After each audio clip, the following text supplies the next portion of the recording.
Hello, how are you? Hope you're all keeping well. I hope you're just being sound to each other.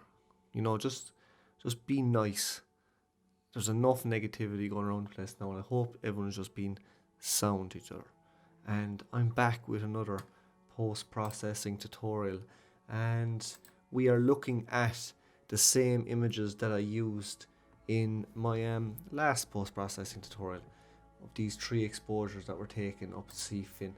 And in the last tutorial I said I was going to cover how to adjust the masks that Photoshop creates. So basically, when you blend an exposure using apply image, Photoshop generates a luminosity mask basically based on what it thinks you want selected in the image. And sometimes they work very well. As we saw in the last image, they worked generally quite well. We just had to brush out some of the areas of the mask we didn't want because they affected areas that we didn't want affected. So I'm going to show you how to adjust those masks now. And basically this is a really helpful trick if you want to try and make more targeted adjustments. And it's also a kind of a beginner intro, I suppose you could call it, into how luminosity masks work in Photoshop.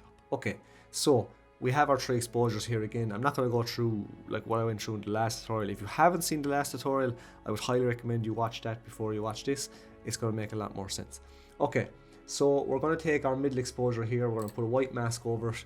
I'm going to go to image, apply image, and I'm going to blend the exposure. Okay, now as we saw, so if you focus on this foreground here, you can see we've lost a bit of contrast, particularly in these areas where the light was hitting it. Okay, that is because the mask is too general a mask. So how do we adjust that mask? Okay, I'm going to show you right now. First thing you do is you hold Alt and click on the layer mask. Okay, that will turn it into a black and white image. Next, hold Control and L or Command and L, and you'll see this levels channel come up here.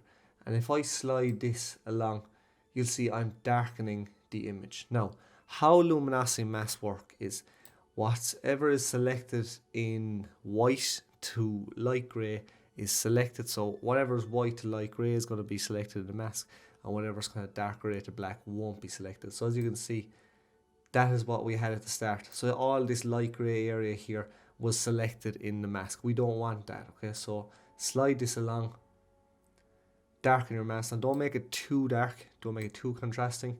Okay, so once you're happy, click OK, click the mask again, and as you see, we've brought back a lot more. That's a lot better mask than what we had. We haven't lost all the contrast in our foreground. We've just mainly blended in this area here. And if there's still some areas you feel in your foreground that you want a bit lighter, just select your mask, white brush, and paint them back in then, so you can see these brighter areas, but the rest of it hasn't even been affected. I'm going to do the same up here. White mask, image, apply image, same settings here, click OK, and watch this now. Now we've lost an awful lot of contrast here, so Photoshop has selected quite a poor mask in this case. And rather than me, so like I showed you in the video, right, I could come along with my brush and just paint that back out like this, but as you can see up here, we've got a bit of haloing going on. It's not as accurate as it should be. Okay, so just undo that. What we can do is once again hold Alt, click the mask.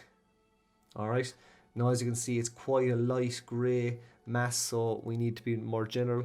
Control and L opens up our levels dialog.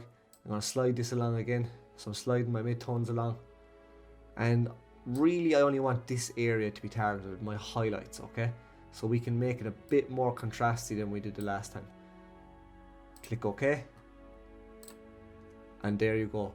We've brought back all our detail in our foreground, and we really have only targeted the highlights here.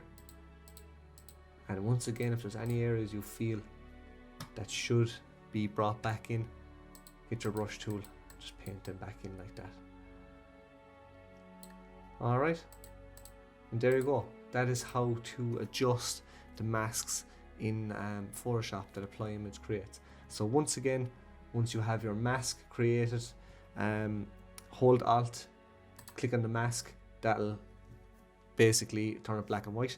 Then hit Control N or Command and L, and you can slide along your levels there. Now it's black because I've already adjusted. So as you can see from this mask, all this foreground here is dark, it's black. So that's why only the sky was selected. Alright, that's how it works. That's how Luminosity Masks work in Photoshop. But not, obviously, that's a basic introduction, but this is a really good way to think about and start thinking about Luminosity Masks and those concepts, because it can be really daunting. Took me a long time to figure out Luminosity Masks and how selections work and stuff, but yeah, hopefully this little introduction here was helpful. So as per usual, stay safe, and yeah, I'll chat to you soon. Good luck.